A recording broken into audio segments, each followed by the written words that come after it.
भीष्म प्रतिज्ञा। एक बार हस्तिनापुर के महाराज प्रतीप गंगा के किनारे तपस्या कर रहे थे।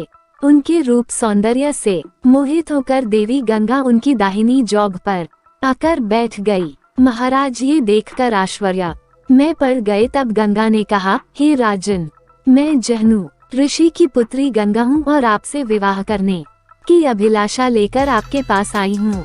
इस पर महाराज प्रतीप बोले, गंगे, तुम मेरी दाहिनी जांघ पर बैठी हो, पत्नी को तो वामांगी होना चाहिए। दाहिनी जांघ तो पुत्र का प्रतीक है, अतः मैं तुम्हें अपने पुत्रवधू के रूप में स्वीकार करता हूँ। ये सुनकर गंगा वहाँ से चली गई।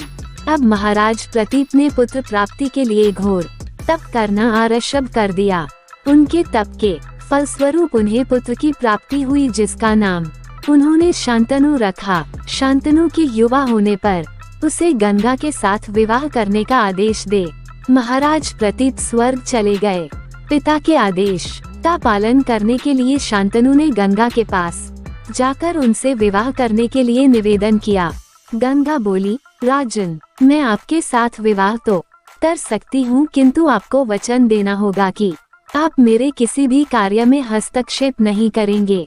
शांतनु ने गंगा के कहे अनुसार वचन देकर उनसे विवाह कर लिया। गंगा के गर्भ से महाराज शांतनु के 8 पुत्र हुए, जिनमें से 7 को गंगा ने गंगा नदी में ले जाकर बहा दिया और अपने दिए हुए वचन में बंधे होने के कारण महाराज शांतनु कुछ बोल न सके।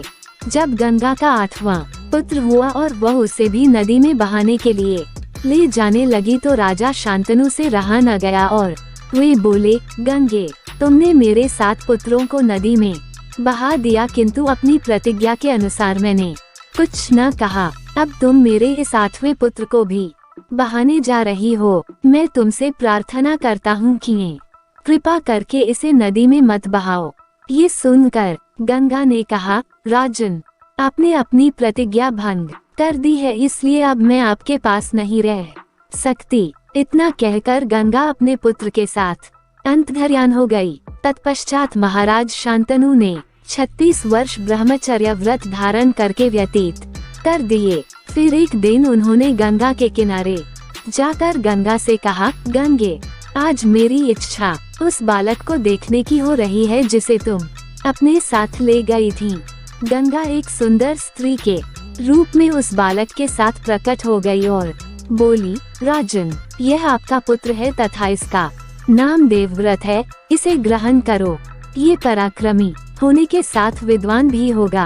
अस्त्र विद्या में यह परशुराम के समान होगा। महाराज शांतनु अपने पुत्र देवव्रत को पाकर अत्यंत प्रसन्न हुए और उसे अपने साथ हस्तिनापुर लाकर युवराज घोषित कर दिया। एक दिन महाराज शांतनु यमुना के तट पर घूम रहे थे कि उन्हें नदी में नाव चलाते हुए एक सुंदर कन्या दृष्टिगत हुई। उसके अंग अंग से सुगंध निकल रही थी। महाराज ने उस कन्या से पूछा, हे देवी, तुम कौन हो? कन्या ने बताया, महाराज, मेरा नाम सत्यवती है और मैं निषाद कन्या हूँ।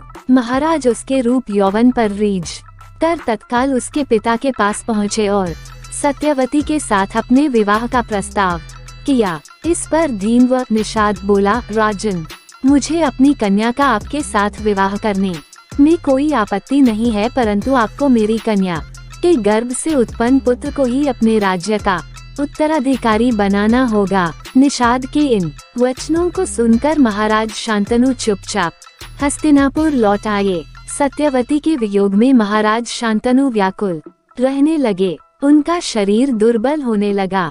महाराज की इस दशा को देखकर देवव्रत को बड़ी चिंता हुई। जब उन्हें मंत्रियों के द्वारा पिता की इस प्रकार की दशा होने का कारण ज्ञात हुआ तो वे तत्काल समस्त मंत्रियों के साथ निषाद के घर जा पहुँचे और उन्होंने निषाद से कहा, हे निषाद, आप सहर्ष अपनी पुत्री सत्यवती का विवाह मेरे पिता शांतनु के साथ कर दें। मैं आपको वचन देता हूँ कि आपकी पुत्री के गर्भ से जो बालक जन्म लेगा वही राज्य का उत्तराधिकारी होगा।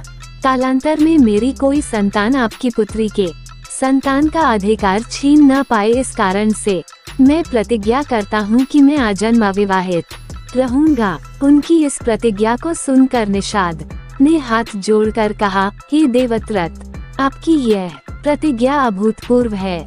इतना कहकर निषाद ने तत्काल अपनी पुत्री सत्यवती को देवव्रत तथा उनके मंत्रियों के साथ हस्तिनापुर भेज दिया। देवव्रत ने अपनी माता सत्यवती को लाकर अपने पिता शांतनु को सौंप दिया।